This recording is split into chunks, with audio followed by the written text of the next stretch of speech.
মেঘ ঝরানো বৃষ্টির সঙ্গে ক্রিকেটের সম্পর্ক বৈরী। এর জন্য রোববার আহমেদাবাদের নরেন্দ্র মোদী স্টেডিয়ামে আইপিএলের ফাইনাল গেছে ভেস্তে। ম্যাচের রিজার্ভ ডে সোমবার।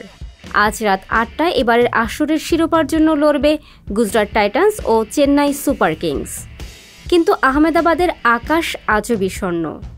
গণমাধ্যম জানিয়েছে সকালে সেখানে আকাশ মেঘলা থাকলেও বেশি বৃষ্টি পড়েনি। হালকা বৃষ্টি হয়ে মেঘ সরে গেছে।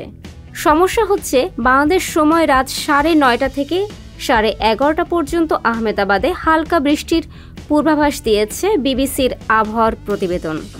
তবে ভারতের গণমাধ্যমের আবহাওয়ার পূর্বাভাস বলছে সোমবার ফাইনাল শুরুর সময় আকাশে মেঘ থাকবে, তবে ভারী বৃষ্টির শঙ্কা নেই। আর হালকা বৃষ্টি হলে তাতে খেলায় বিঘ্ন ঘটবে না।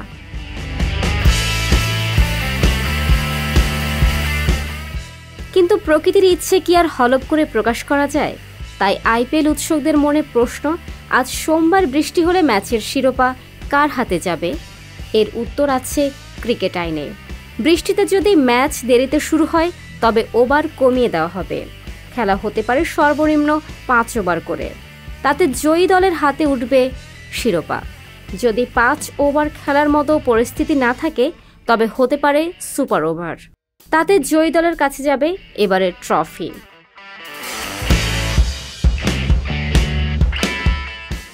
আর যদি মাঠে বলই না গড়ায়, অর্থাৎ খেলা যদি না হয়, তবে তাকাতে হবে আসরের পয়েন্ট টেবিলের দিকে। সবচেয়ে বেশি পয়েন্ট যে দলের তারাই হবে শিরোপাধারী। পয়েন্ট টেবিল মাফিক লিগ পর্বের সব ম্যাচ শেষে ২০ পয়েন্ট নিয়ে শীর্ষে গুজরাট টাইটান্স।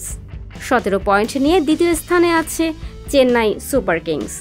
মানে ম্যাচ না হলে এবারের আইপিএল ট্রফি যাবে হার্দিক পান্ডিয়া নেতৃত্বের গুজরাটের কাছে।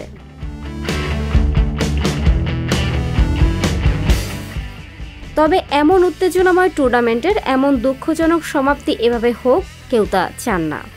কামনা সবার এক জমজমাট লড়াইয়ের ফাইনাল। ফারজানা ববি, সংবাদ প্রকাশ। সংবাদ, ফিচার ও অনুষ্ঠানের জন্য ভিজিট করুন সংবাদ প্রকাশের ওয়েবসাইট এবং যুক্ত থাকুন ফেসবুক পেজ ও ইউটিউব চ্যানেলের সঙ্গে।